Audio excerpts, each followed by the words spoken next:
Good morning, सुप्रभात, खम्मा घनी, राम राम सभी दोस्तों को। स्वागत है आप सभी का राजस्थान करंट अफेयर्स के अंदर।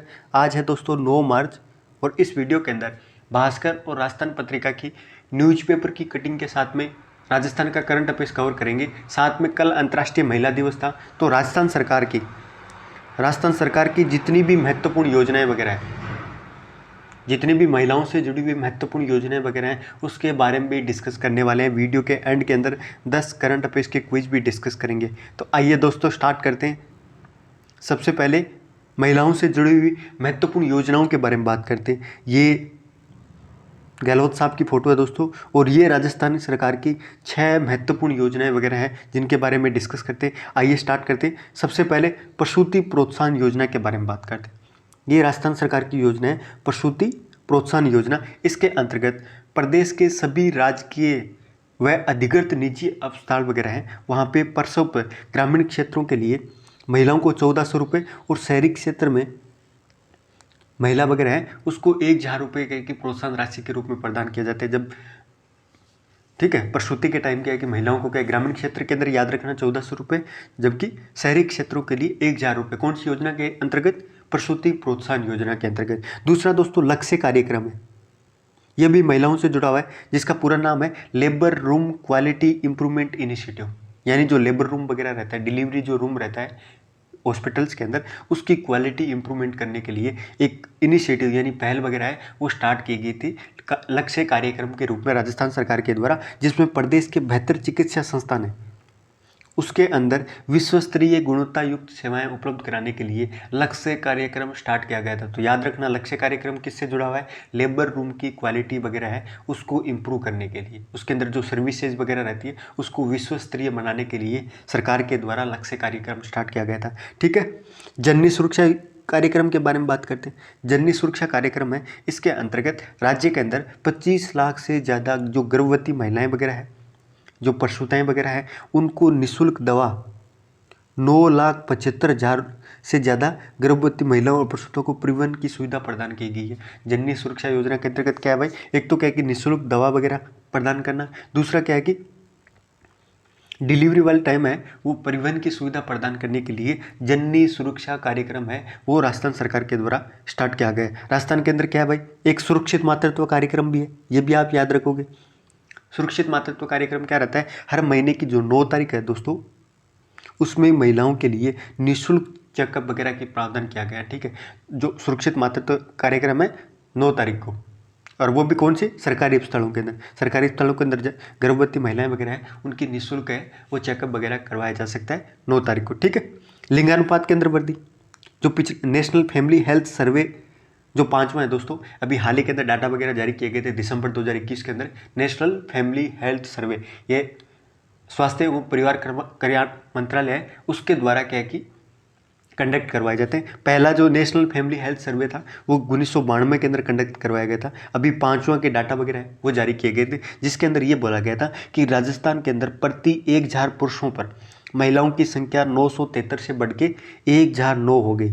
तो ये भी दोस्तों यानी पुरुषों की तुलना के अंदर महिलाओं की जो संख्या वगैरह है, लिंगानुपात है वो ज़्यादा हो गया दोस्तों।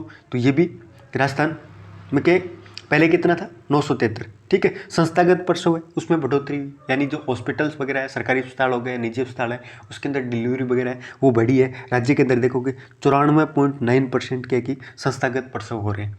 ठीक है, और राष्ट्रीय औसत कितना है? 88.6 का एक राष्ट्रीय औसत की तुलना के अंदर संस्थागत प्रसव है वो राजस्थान के अंदर ज़्यादा हो रहा है। तो ये महिलाओं से कुछ और योजना वगैरह, एक उड़ान योजना स्टार्ट की है सरकार ने। ये आरएस के अंदर क्वेश्चन आया हुआ है दोस्तों, आरएस का जो प्री एग्जाम हुआ था उसके अंदर दोस्तों ये क्वेश्चन आया हुआ था। ठीक है, स्वास्थ्य उड़ान योजना के बारे में बात करते हैं। इसके अंतर्गत समस्त किशोरियों और महिलाओं को निःशुल्क सैनिटरी नैपकिन वगैरह है वो प्रदान करते हैं दोस्तों। ये कौन से? स्वास्थ्य उड़ान योजना के नाम से ऐसा लग रहा है कि कुछ अलग टाइप के होंगे, लेकिन ये इसमें सैनिटरी के जो नैपकिन वगैरह हैं वो प्रोवाइड करवाए जाते हैं। ठीक है, एक सखी पहल स्टार्ट की गई है सरकार के द्वारा। सखी जो पहल है राजस्थान सरकार के द्वारा सखी पहल स्टार्ट की है। ये एक तरह की क्या कि राजस्थान सरकार के द्वारा महिलाओं की सुरक्षा और संरक्षण से संबंधित है, उनको प्रोटेक्शन से संबंधित है। क्या क्या किया जाता है भाई इसके अंदर? सखी के अंतर्गत एक तरह का वन स्टॉप सेंटर है। वन स्टॉप सेंटर या अपराजिता सेंटर है दोस्तों, जिसके अंदर महिलाओं से जुड़े हुए उनको सुरक्षा, उनकी सलाह के लिए एक तरह का समाधान, उनकी कोई भी क्या की समस्या वगैरह है वो सखी सेंटर, एक तरह का कॉल सेंटर कह सकते हो या सुरक्षा सेंटर के तौर पे कह सकते हो इसको। तो याद रखना दोस्तों सखी किससे संबंधित है, ठीक है। महिलाओं को क्या कि शिक्षा और प्रशिक्षण के लिए एम शक्ति क्या कि प्रशिक्षण एवं कौशल संवर्धन योजना स्टार्ट की गई है राजस्थान सरकार के द्वारा। एम शक्ति यानी एम शक्ति प्रशिक्षण एवं कौशल योजना, ये किसकी है? राजस्थान सरकार की, ठीक है। जिसमें महिलाओं को क्या कि शिक्षा और कौशल विकास के क्षेत्र के अंदर उनकी स्किल्स वगैरह है उसको इम्प्रूव करने के लिए राजस्थान सरकार के द्वारा एम शक्ति कौशल प्रशिक्षण संवर्धन योजना शुरू की गई थी। तो ये कुछ महत्वपूर्ण योजनाएं वगैरह थी जिसके बारे में अपन ने डिस्कस किया। एक आदि और जो योजना वगैरह वो देख लेते हैं दोस्तों। एक जागृति, याद रखना आप, जागृति जो पहल है वो सरकार के द्वारा हाल ही के अंदर स्टार्ट की गई है, जिसके अंदर बैक टू वर्क, महिलाओं को क्या है कि जो कोविड के दौरान क्या है कि जिस तरह की जिनकी जॉब वगैरह क्या है कि हाथ से चली गई थी, तो उनको क्या है कि जागृति पहल स्टार्ट की गई और बैक टू वर्क महिलाओं को प्रोत्साहन किया जाए, मोटिवेट किया जा रहा है इस पहल के अंतर्गत कि वो अपने वापस क्या है कि काम वगैरह पे लौटे, ठीक है। एक सम्मान के लिए एम शक्ति प्रोत्साहन क्या है कि एवं सम्मान योजना भी स्टार्ट की गई, एम शक्ति प्रोत्साहन एवं सम्मान योजना और एम शक्ति उद्यम प्रोत्साहन योजना, स्वावलंबन वगैरह है उसकी, ये 3 पहल है एक तरह की। जो एम शक्ति है इसके अंतर्गत 3 पहल है दोस्तों। एक तो कौशल विकास से जुड़ी हुई है, दूसरी क्या है कि सम्मान से जुड़ी हुई है प्रोत्साहन एवं सम्मान योजना, तीसरी क्या है कि स्वावलंबन से जुड़ी हुई है एम शक्ति उद्यम प्रोत्साहन योजना।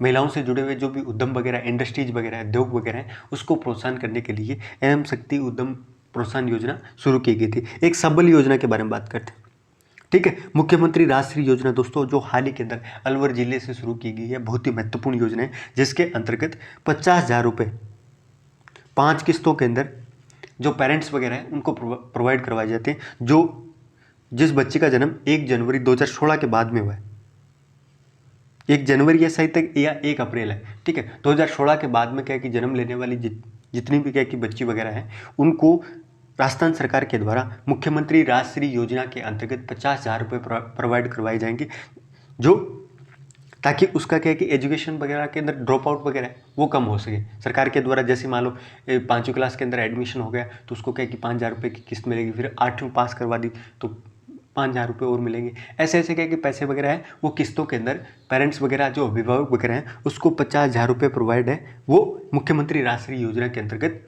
होने वाले। तो ये कुछ महत्वपूर्ण योजनाएं वगैरह थी, याद रखना दोस्तों।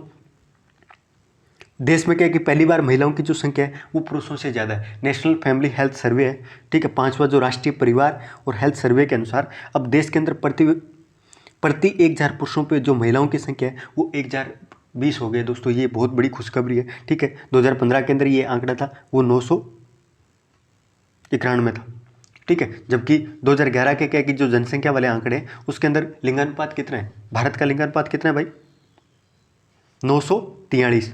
और नेशनल फैमिली हेल्थ सर्वे का चौथा जो सर्वेक्षण हुआ था उसके अंदर ये 991 थे। और अभी जो 5वां हुआ है 2021 के अंदर, इसके अंतर्गत 1,020 महिलाएं प्रति 1,000 पुरुषों पे हो गए, तो लिंगानुपात के एक महिलाओं का ज़्यादा हो गया। राजस्थान का कितना है भाई लिंगानुपात, 933, ठीक है। वही गांवों के अंदर क्या है कि जो 1,000 पुरुषों पे महिलाओं की संख्या कितनी है, 1,037 दोस्तों। और शहरों के अंदर क्या है कि 985। तो ये नेशनल फैमिली हेल्थ सर्वे के आंकड़े वगैरह थोड़े से आप याद कर सकते हो। नेक्स्ट दोस्तों आना सागर झील के बारे में बात करनी। आना सागर झील संरक्षण योजना है, उसके अंतर्गत जो अवाप्त की भूमि वगैरह है उसको कब्जा नहीं मिलने के कारण मुआवजा नहीं दिया गया था। ये विधानसभा के अंदर क्या है कि क्वेश्चन वगैरह उठाया गया था, प्रश्न किया गया था। तो आना सागर झील के बारे में बात करते हैं दोस्तों। आना सागर झील है, इसका निर्माण किसके द्वारा किया गया था, अर्णोराज के द्वारा, यानी आनाजी या राजा अर्णोराज है उनके द्वारा 1135 से लेके 1150 के मध्य। ये पृथ्वीराज क्या कि जो तृतीय थे उसके, ठीक है, अर्णोराज है वो पृथ्वीराज चौहान है उसके पिता थे, ठीक है। तो उसके द्वारा 1135 से लेके 1150 के बीच में आना सागर झील है, कृत्रिम झील का निर्माण करवाया गया था। याद रखना दोस्तों ये अजमेर के अंदर है, ठीक है, अजमेर के अंदर है। बाद में क्या कि मुगल शासक इसके किनारे एक शाही बाग का निर्माण करवाया था जिसको दौलत बाग के नाम से कहा जाता है और सुभाष उद्यान के नाम से भी कहा जाता है, ठीक है। ये जो शाही बाग है जिसमें दौलत बाग है जिसका निर्माण क्या है कि जहांगीर के द्वारा करवाया गया था, जबकि सुभाष क्या है कि उद्यान है वो शाहजहां के द्वारा क्या है कि इस झील के किनारे क्या है कि निर्माण करवाया गया था। तो याद रखना, दौलत बाग और सुभाष उद्यान कौन सी झील के किनारे है?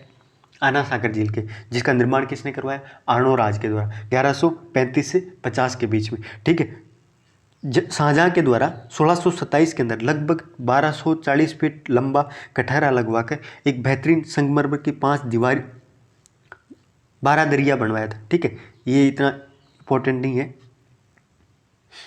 इसी झील के किनारे दोस्तों मुगल शासक जहांगीर के द्वारा नूरजहां यानी रूठी रानी के नाम से भी जानी जाती थी, तो नूरजहां महल का निर्माण है वो आना सागर झील के किनारे करवाया था। दौलतबाग का निर्माण भी क्या है कि इनके द्वारा किया, जिसको सुभाष उद्यान के नाम से जाना जाता है। ठीक है, तो ये फैक्ट दोस्तों सॉरी उसके लिए याद रखना कि जहांगीर है उसके द्वारा आना सागर झील के किनारे रूठी रानी का या नूरजहां का महल है वो निर्माण करवाया था। दौलत बाग है उसका भी निर्माण करवाया था, जो वर्तमान के अंदर सुभाष उद्यान के नाम से जाना जाता है। इस उद्यान के अंदर नूरजहां की मां अस्मत बेगम गुलाब के इत्र का आविष्कार किया था। जो इत्र है दोस्तों उसका आविष्कार है वो किसके द्वारा किया गया था? नूरजहां की मां अस्मत बेगम के द्वारा, और वो भी आना सागर झील के अंतर्गत। ठीक है, इसी झील के किनारे क्या कि जहांगीर के द्वारा चश्मा ए नूर ए झरना का निर्माण करवाया था। तो जहांगीर के द्वारा दौलत बाग का निर्माण भी करवाया गया था, रूठी रानी का महल का निर्माण भी करवाया गया था। ठीक है, एक और क्या काम है, वो चश्मा ए नूर ए झरना का निर्माण भी करवाया था। और शाहजहां के द्वारा 5-12 दरी है उसका निर्माण है संगमरमर की, वो करवाई गई थी। एक और इम्पोर्टेंट फैक्ट है दोस्तों जो आप याद रख सकते हो, केंद्र सरकार का क्या है कि जो पर्यावरण मिनिस्ट्री है, वन एवं पर्यावरण मंत्रालय है, उसके अधीन एक राष्ट्रीय झील कार्यक्रम चलाया जाए। सरकार के द्वारा झीलों को संरक्षण करने के लिए, केंद्र सरकार के द्वारा झीलों को संरक्षण करने के लिए राष्ट्रीय झील संरक्षण कार्यक्रम स्टार्ट किया गया था, जिसके अंतर्गत राजस्थान की 5 झीलों को शामिल किया गया। कौन कौन सी है? बहुत ही इंपॉर्टेंट है, इसको स्टार मार्क कर लीजिए दोस्तों। ठीक है, 5 जिले कौन कौन सी है? एक तो अजमेर की आना सागर, एक पुष्कर झील है दोस्तों, एक उदयपुर की पिछोला, फतेह सागर और माउंट आबू की नक्की झील है। इन पांचों को क्या है कि शामिल किया गया है।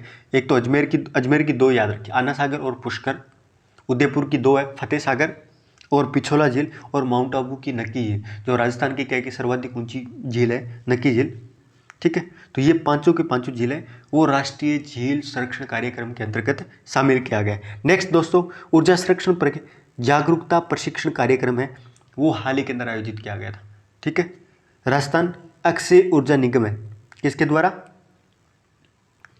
इसके बारे में आगे बात करेंगे दोस्तों। अक्षय ऊर्जा निगम की स्थापना कब हुई, सारे आपको फैक्ट बताऊंगा आपको कि ऊर्जा संरक्षण पर क्या है कि जो जागरूकता प्रशिक्षण कार्यक्रम है, ट्रेनिंग प्रोग्राम है, वो राजस्थान अक्षय ऊर्जा निगम और ऊर्जा दक्षता ब्यूरो, ठीक है, BEE, ठीक है, एनर्जी एफिशिएंसी के ब्यूरो, केंद्र सरकार के क्या विद्युत मंत्रालय के अंतर्गत आता है, जिसकी स्थापना, ये वैधानिक संस्था है दोस्तों, याद रखना, 2003 के अंदर ऊर्जा दक्षता ब्यूरो की स्थापना, एनर्जी एफिशिएंसी ब्यूरो है, उसकी स्थापना केंद्र सरकार के द्वारा विद्युत मंत्रालय के अंतर्गत इसकी स्थापना की गई थी। ये वैधानिक संस्था है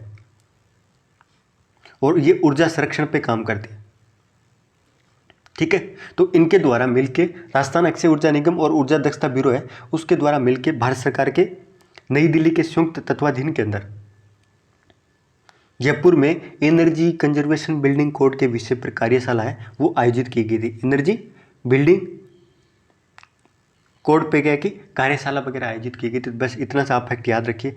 राजस्थान अक्षय ऊर्जा निगम लिमिटेड है, इसके बारे में बात कर लेते हैं। इसका गठन 2000 के अंदर हुआ था, अगस्त 2002 के अंदर राजस्थान अक्षय ऊर्जा निगम लिमिटेड है, उसकी स्थापना हुई थी, और वो भी 2 एजेंसियों को मिला के, किस किस को? एक तो राजस्थान ऊर्जा विकास एजेंसी और एक राजस्थान राज्य विद्युत निगम लिमिटेड है। इन दोनों को कह के मर्ज करके राजस्थान अक्षय ऊर्जा निगम लिमिटेड है, इसकी स्थापना अगस्त 2002 के अंदर हुई। ठीक है, और ये जो निगम है दोस्तों, ये कंपनी अधिनियम 1956 है, उसके अंतर्गत पंजीकृत है। 2 संस्थाओं, जो राजस्थान ऊर्जा विकास एजेंसी प्लस क्या कि विद्युत निगम लिमिटेड है, उन दोनों को मिला के एक नई संस्था का निर्माण किया गया था, जो कंपनी अधिनियम 1956 के अंतर्गत पंजीकृत है।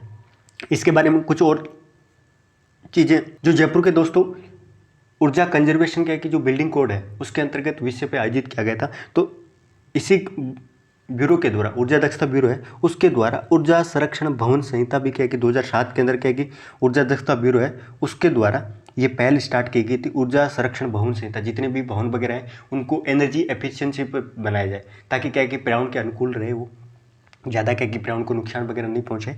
तो इसीलिए सरकार के द्वारा, इसी ब्यूरो के द्वारा 2007 के अंदर ये संहिता वगैरह या कोड वगैरह जारी किए गए थे, जिसके अंतर्गत भवन की क्या है कि ऊर्जा कुशल डिजाइन करना, ताकि एनर्जी किस तरीके से क्या है कि उस भवन के अंदर इस तरह की डिज़ाइन की जाए ताकि एनर्जी वगैरह है उसको सेव किया जा सके। ये भी आप याद रखोगे। अगला मेजर ध्यानचंद स्टेडियम योजना के बारे में बात करते हैं दोस्तों। ये जो योजना है मेजर ध्यानचंद स्टेडियम योजना है, ये 2021-22 की है, सॉरी 2020-21 की ये योजना है दोस्तों, जिसके अंतर्गत ब्लॉक स्तर पे राजस्थान के अंदर क्या है कि जो ब्लॉक स्तर है वहाँ पे क्या है कि प्रत्येक ब्लॉक पे एक स्टेडियम का निर्माण किया जाएगा। मेजर ध्यानचंद क्या है कि स्टेडियम योजना का स्टेडियम है उसका निर्माण किया जाएगा। और अभी कोटपुतली, ये जयपुर की दोस्तों ब्लॉक है, वहाँ पे क्या है कि खेल मंत्री के द्वारा ये बोला गया कि वहाँ पे मेजर ध्यानचंद स्टेडियम का निर्माण किया जाएगा। ठीक है। नेक्स्ट दोस्तों 19 वर्षीय प्रियंका नुटक्की के बारे में बात करते हैं, जो दोस्तों भारत की 23वीं महिला ग्रैंड मास्टर बनी है। ठीक है, कौन सी महिला? 23वीं।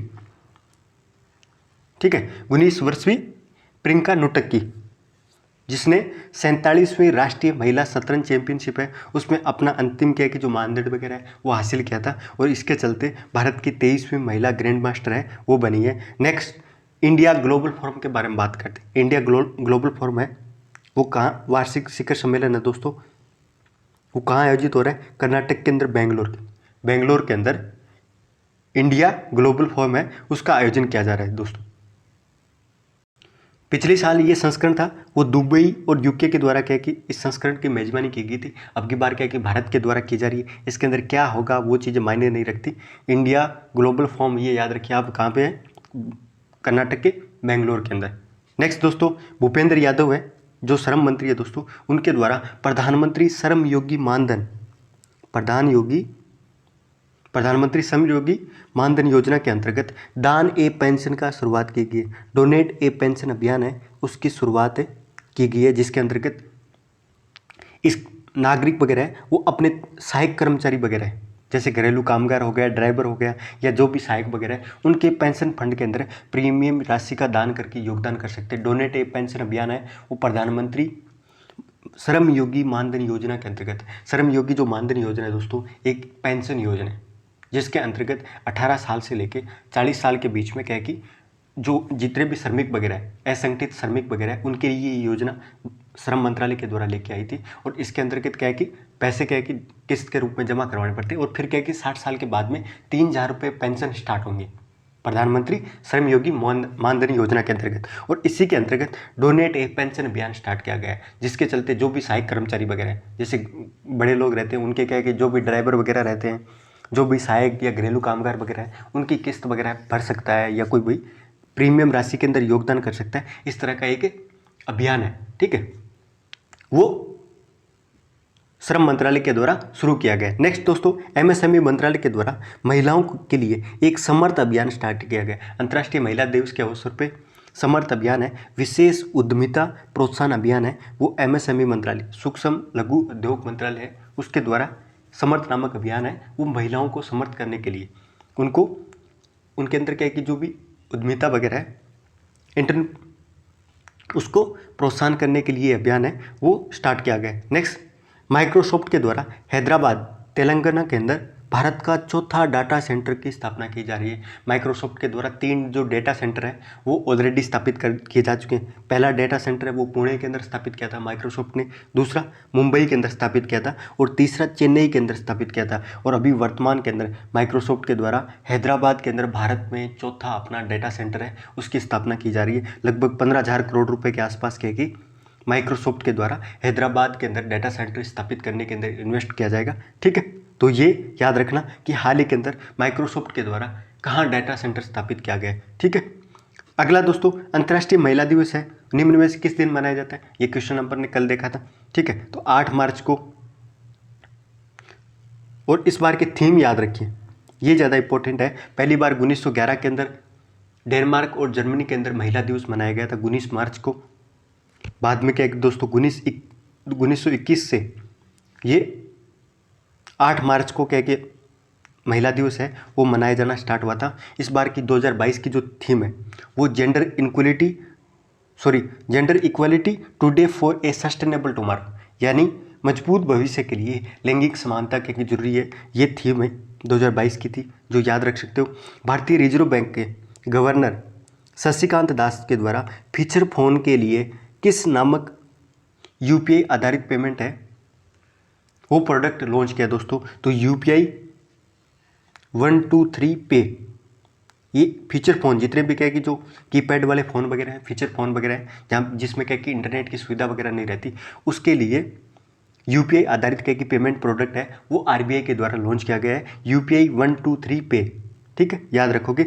इसमें क्या ग्राहक वगैरह हैं जिसको फीचर फ़ोन के जरिए स्कैन एंड पे के अलावा भी लगभग सभी लेन देन वगैरह है वो कर सकेंगे दोस्तों। इस लेन देन करने के लिए इंटरनेट कनेक्शन की भी जरूरत नहीं पड़ेगी।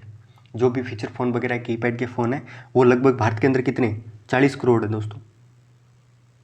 भारत के अंदर 40 करोड़ क्या कि फीचर फ़ोन्स है दोस्तों। उसके अंदर क्या है कि जो ऑनलाइन क्या है कि लेन देन वगैरह है यूपीआई के माध्यम से क्या है कि लेन देन को बढ़ावा देने के लिए, डिजिटल लेन देन है उसको बढ़ावा देने के लिए आरबीआई के द्वारा यूपीआई 123 पे को लॉन्च किया गया, जिसमें इंटरनेट कनेक्शन है उसकी ज़रूरत नहीं पड़ेगी। ठीक है। हाल ही के अंदर केंद्र सरकार ने किस बोर्ड के सदस्यों के चयन हेतु नया मानदंड अपनाने का फैसला किया गया है। तो भाखड़ा जो व्यास प्रबंधन बोर्ड है उसमें सदस्यों की नियुक्ति के लिए केंद्र सरकार के द्वारा नया मानदंड है वो अपनाने की बात की गई। फाइनेंशियल एक्शन टास्क फोर्स है उसने इस बार भी किस देश को ग्रे लिस्ट के अंदर बरकरार रखा है। तो पाकिस्तान है दोस्तों, जिसको फाइनेंशियल एक्शन टास्क फोर्स है उसके द्वारा ग्रे लिस्ट के अंदर, ये जो लिस्ट वगैरह है दोस्तों इसके अंदर कुछ प्रतिबंध वगैरह लगाए जाते हैं। और ये जो FATF है ये देशों के अंदर क्या है कि जो मनी लॉन्ड्रिंग और आतंकवाद का जो वित्त पोषण वगैरह है उसको रोकने का काम करती है। फाइनेंशियल एक्शन टास्क फोर्स है मनी लॉन्ड्रिंग और आतंकवाद का कि जो वित्त पोषण है उसको रोकने का काम है वो करती है। अगला दोस्तों, किस देश ने फेसबुक के खिलाफ कड़ी कार्रवाई करते हुए देश में फेसबुक पर पूर्ण प्रतिबंध लगा दिया गया है। तो फेसबुक के द्वारा कुछ फेसबुक पे क्या है कि काउंटर किया गया था। पहले क्या है कि फेसबुक ने कुछ कदम उठाए थे, जिसके बाद में क्या है कि रशिया ने अपने देश से क्या है कि फेसबुक को पूरी तरीके से है वो बैन कर दिया गया है। सिलनेक्स जो बायलैटरल क्या है कि मैरीटाइम एक्सरसाइज है यानी समुद्री अभ्यास है दोस्तों, द्विपक्षीय समुद्री अभ्यास है, वो किन दो देशों के बीच में है दोस्तों, सिलनेक्स के नाम से। तो SL से याद रखिए श्रीलंका और I से याद रखिए दोस्तों इंडिया और नेवल एक्सरसाइज। ठीक है, तो ये भारत और श्रीलंका के बीच में द्विपक्षीय समुद्री अभ्यास है सिलनेक्स। नेक्स्ट दोस्तों, इंडिया ग्लोबल फोरम 2022 है वो हाल ही के अंदर कहाँ आयोजित हो रहा है। तो बेंगलुरु के अंदर। तो ये आज के महत्वपूर्ण करंट अफेयर्स था दोस्तों राजस्थान का। साथ में नेशनल लेवल की 5 करंट अफेयर्स की कटिंग्स भी थी और क्विज भी थे, और मुझे उम्मीद है कि आप लोगों को पसंद आएंगे दोस्तों। और यदि अच्छा लगे तो आप ज़रूर वीडियो को लाइक करें, शेयर करें और अपने जो भी करीबी यार दोस्त हैं उनके साथ शेयर करें। ठीक है, ध्यान रखिए। जय हिंद, जय भारत।